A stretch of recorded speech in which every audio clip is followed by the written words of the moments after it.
മൻ ബനാ ലില്ലാഹി മസ്ജിദൻ വലൗ കമഫ്ഹസി ഖതാഹ് ബനല്ലാഹു ലഹു ബൈതൻ ഫിൽ ജന്നഹ്. അല്ലാഹുവിന് വേണ്ടി ഒരാൾ ഒരു പള്ളി ഉണ്ടാക്കി കൊടുത്തു. മൻ ബനാ ലില്ലാഹി മസ്ജിദൻ, അല്ലാഹുവിന് വേണ്ടി, സംഘടനയ്ക്ക് വേണ്ടിയല്ല. സംഘടനക്ക് അഡ്രസ് ഉണ്ടാവണമെങ്കിലും സംഘടനയുടെ കലണ്ടർ തൂക്കാനോ പള്ളി വേണ്ടേ, അതിനല്ല. മൻ ബനാ ലില്ലാഹ്, അല്ലാഹുവിനെ ഇബാദത്ത് ചെയ്യുന്ന ആളുകളുടെ വേണം. അവിടെ ഓൾറെഡി ഒരു പള്ളി ഉണ്ട്, നീ എന്തിനാ വേറൊന്നും അവിടെ തന്നെ കൊണ്ട് ഉണ്ടാക്കണത്? എന്തിനാ? അത് സംഘടനയെ വളർത്താനാണ്, അല്ലേ? അത് ഫിത്ന ഉണ്ടാക്കാനാണ്. എങ്ങാനും ഒരു സമൂഹത്തിന് യോജിക്കേണ്ട ഒരു അവസ്ഥ വന്നാൽ പോലും ഈ പള്ളിപ്പ് അങ്ങനെ ഒഴിച്ചിടാൻ പറ്റുമോ? അതുകൊണ്ട് നമ്മൾ രണ്ടായിട്ട് തന്നെ കിടക്കട്ടെ എന്ന് ചിന്തി ആ ഖിയാമത്ത് നാൾ വരെ ഒരു ഭിന്നിപ്പിന് കാരണമായില്ലേ? ആ പള്ളി വിളിക്കാൻ പറ്റുമോ? രണ്ടു കൂട്ടർ രണ്ടായി തിരിഞ്ഞാൽ ഒരു കൂട്ടർക്ക് ഒന്നിച്ചു ചേരാൻ പറ്റുന്ന സ്ഥലമാണ്.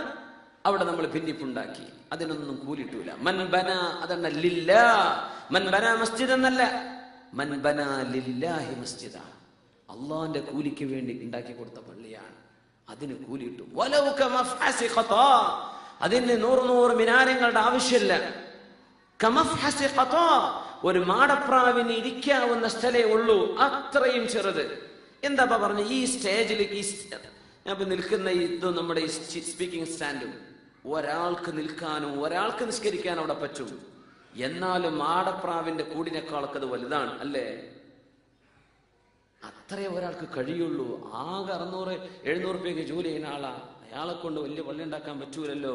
ഞാനൊരു ഓട് മേഞ്ഞിട്ടൊരു 5 ആൾക്ക് നിൽക്കാനുള്ളൊരു പള്ളി ഞാൻ ഉണ്ടാക്കട്ടെ, അയാൾക്ക് അതേ കഴിയൂ, മതി. അൽഹംദുലില്ലാ, നാളെ സ്വർഗത്തിൽ ഒരു വീട് അല്ലാഹു പണിത് കൊടുക്കുമെന്ന് റസൂലുള്ളാഹി സ്വല്ലല്ലാഹു അലൈഹി വസല്ലം. നമ്മളൊക്കെ നാടുകളിൽ ടോയ്ലറ്റിന് ചെലവഴിക്കുന്ന പൈസ മതിയാവും ഇങ്ങനത്തെ ഒരു പള്ളി ഉണ്ടാക്കാൻ. ടോയ്ലറ്റിന്റെ ക്ലോസറ്റ് എവിടുന്ന? ജർമ്മനിയിൽ നിന്ന്. അതിന്റെ ടൈൽസ് ഇറ്റലിയിൽ നിന്ന്. അതിന്റെ റൂഫിങ്, അതിന്റെ പെയിന്റിങ്, അതിന്റെ എഞ്ചിനീയർ കൊടുത്ത കാശ്. യാ അല്ലാഹ്, ഏറ്റവും വലിയ ഐറണി അതാണ്. നമ്മുടെ കാലഘട്ടത്തിൽ ഏറ്റവും വലിയ ഐറണി. ഒരു വീടുണ്ടാക്കി കാണിച്ചു കൊടുക്കുമ്പോൾ ആദ്യം കാണിച്ചു കൊടുക്കുക ടോയ്ലറ്റ്, അല്ലേ? എന്താ അവിടെ നടക്കാൻ പോണ ആക്ടിവിറ്റി? എന്തിനാ ഇത് കാണിച്ചു കൊടുക്കണത്? എത്രയാ പൈസ അവിടെ ചെലവഴിച്ചിട്ടുള്ളത്? എന്നാൽ അള്ളാഹുവിന് വേണ്ടി ഒരു പള്ളി, ദീനിന്റെ മദ്രസ പൊളിഞ്ഞടക്കാണ്. അതൊന്ന് മേയ്ക്കാൻ, അതൊന്ന് നന്നാക്കാൻ, പള്ളിയിൽ അവിടെ മൂത്രമൊഴിക്കാൻ സ്ഥലമില്ല, ആളുകൾ പ്രയാസത്തില്ല, ഒരു ടോയ്ലറ്റ് നമ്മുടെ വക, അതിനൊന്നും ഇയാൾക്ക് പൈസ ഇല്ല.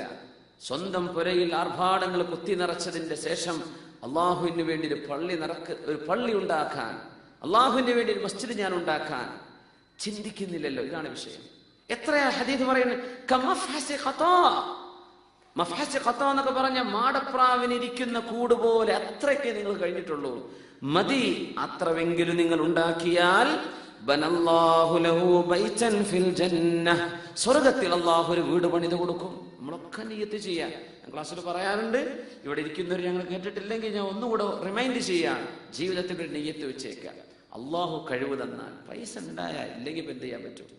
ജോലിയും കാര്യങ്ങളൊക്കെ ഉണ്ടായി, നല്ല റാഹത്തിലാണ്. നിങ്ങൾക്ക് സ്വന്തമായൊരു പുര വെച്ചു, ആയിക്കോട്ടെ, റാഹത്തിൽ, അല്ലെ? അൽ മൻസിലുൽ വാസിഅ, വിശാലതയുള്ള വീട്. അൽ മർകബ് സ്വാലിഹ്, നല്ല വാഹനം. അസ്സൗജത്തു സ്വാലിഹ, സ്വാലിഹത്തായ ഒരു പെണ്ണ്, ഇതൊക്കെ വലിയ സൗഭാഗ്യങ്ങളാ. വൽ ജാറു സ്വാലിഹ്, നല്ല ഒരു അയൽപക്കക്കാരൻ, ഇതൊക്കെ കിട്ടി. അൽഹംദുലില്ലാ, എനിക്ക് സ്വർഗത്തിൽ ഒരു വീട് വേണമല്ലോ, ഞാനൊരു പള്ളി ഉണ്ടാക്കട്ടെ. അത് ഏതെങ്കിലും വല്ല പാലക്കാട് ജില്ലേന്റെ ഉള്ളിലോ വല്ല കൊടകുന്നങ്ങോട്ടോ അങ്ങോട്ടോ വല്ല വയനാട്ടിലെയോ, അല്ലെ? മലപ്പുറം ജില്ലയിലൊക്കെ ചില ഓണം കയറാ മൂലകളുണ്ടാവും, വളരെ പ്രയാസത്തിൽ ദാരിദ്ര്യമുള്ള സ്ഥലങ്ങളുണ്ടാവും. അവിടങ്ങളിൽ ചെന്ന് നിങ്ങളും പടച്ചോനുമല്ലാതെ മറ്റൊരു മഖ്ലൂഖാർ, ഒരു ഫോട്ടോഗ്രാഫറെയും കൊണ്ടുവരണ്ട, ഒരാളോട് ഇത് പറഞ്ഞു കേൾപ്പിക്കും വേണ്ട. നിങ്ങളും അള്ളാഹുവും മാത്രം അറിഞ്ഞ് നിങ്ങൾക്ക് ചെയ്യാൻ പറ്റും, നിയ്യത്ത് ചെയ്തേക്കണം. നാളെ സ്വർഗത്തിൽ ഒരു വീട് കിട്ടാനുള്ള പണി, അതിന്റെ എളുപ്പ വഴി ഈ അള്ളാഹുവിന്റെ വീടുണ്ടാക്കുക. അള്ളാഹു തൗഫീഖ് ചെയ്യുമാറാകട്ടെ. കേരളത്തിന്റെ പുറത്ത് കടന്നാൽ ഇഷ്ടം പോലെ വളരെ ചെറിയ ചെലവിൽ ഉണ്ടാക്കി കൊടുക്കാൻ പറ്റും. തമിഴ്നാട്ടിലോ അങ്ങ് കർണാടകയിലോ UP-യിലോ അങ്ങനെയൊക്കെ ചെന്നാൽ വളരെ ചെറിയ പൈസക്ക് നമുക്ക് ഉണ്ടാക്കാൻ പറ്റും. നിങ്ങളും അത് നിങ്ങൾക്ക് എത്ര ഉണ്ടാക്കാൻ പറ്റും അതിനനുസരിച്ച് സുബ്ഹാനല്ലാഹ് അത് നിയ്യത്ത് ചെയ്തേക്കാം. നാട്ടിൽ പോയിട്ട് നമ്മൾ പറഞ്ഞിട്ട് കാര്യമില്ല. നമ്മൾ ഇവിടുന്ന് അള്ളാഹു നിഅമത്ത് ചെയ്യുന്ന ഈ നാട്ടിൽ നിലനിൽക്കുകയാണ്. ഇവിടെ ജോലിയും കാര്യങ്ങളൊക്കെ ഉണ്ട്. അള്ളാഹു നിഅമത്ത് തന്നെ നമുക്ക് മിച്ചമുണ്ടെങ്കിൽ ഇൻഷാ അള്ളാഹ് ഞാനത് ചെയ്യും. അത് നമുക്ക് നേരിട്ട് ഡയറക്റ്റ് ചെയ്യാൻ പറ്റുന്ന ആളുകളെ ഏൽപ്പിക്കുക. പക്ഷെ ഒറ്റ കണ്ടീഷൻ, ലില്ലാഹ്, പത്രത്തിൽ കൊടുക്കണ്ട, ആരെ അറിയിക്കണ്ട, വിളിച്ചു പറയണ്ട. നിങ്ങളുടെ പുരയിലെ പെണ്ണുങ്ങൾ പോലും അറിഞ്ഞിട്ടില്ല എന്ന് വിചാരിച്ചാൽ അങ്ങനെ ചെയ്യാൻ പറ്റുമെങ്കിൽ അങ്ങനെയാ ചെയ്യേണ്ടത്. വെറുതെ അല്ല, ഒന്നുമല്ല. അള്ളാഹ് നിങ്ങൾ ആ പള്ളി ഉണ്ടാക്കണതിന്റെ കയ്യുമൊക്കെ ഒറ്റ വള ഉണ്ടാക്കി തന്നാൽ പോരെ. ഇതാകാരം പെണ്ണുങ്ങൾ അപ്പൊ പറയാം. അപ്പൊ ശ്വാസമായി അല്ലേ? അതേ മിണ്ടണ്ട, നിങ്ങളും പഠിച്ചവന് മാത്രം അറിഞ്ഞാൽ മതി. അങ്ങനെ ചെയ്യാൻ പറ്റിയാൽ അൽഹംദുലില്ലാഹ്. അള്ളാഹു നമ്മെ സഹായിക്കുമാറാകട്ടെ. എല്ലാവരും നിയ്യത്ത് ചെയ്യും.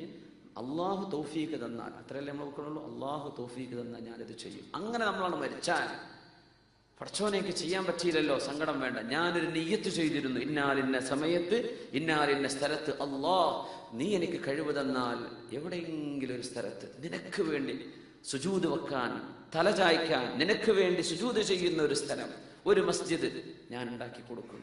എനിക്ക് കഴിഞ്ഞിട്ടില്ല പഠിച്ചവനെ, പ്രയാസമുള്ള നിയ്യത്തുൽ മുഅ്മിനി ഖൈറും മിൻ അമലിഹി.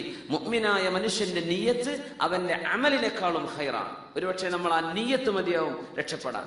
അങ്ങനെ കഴിയാതെ മരിച്ചുപോയി എന്ന് വിചാരിക്കാം, ഒരു കുഴപ്പമില്ല. അതുണ്ടാക്കിയതിന് കൂലി അള്ളാഹു തരും. അള്ളാഹു തൗഫീഖ് ചെയ്യുമാറാകട്ടെ.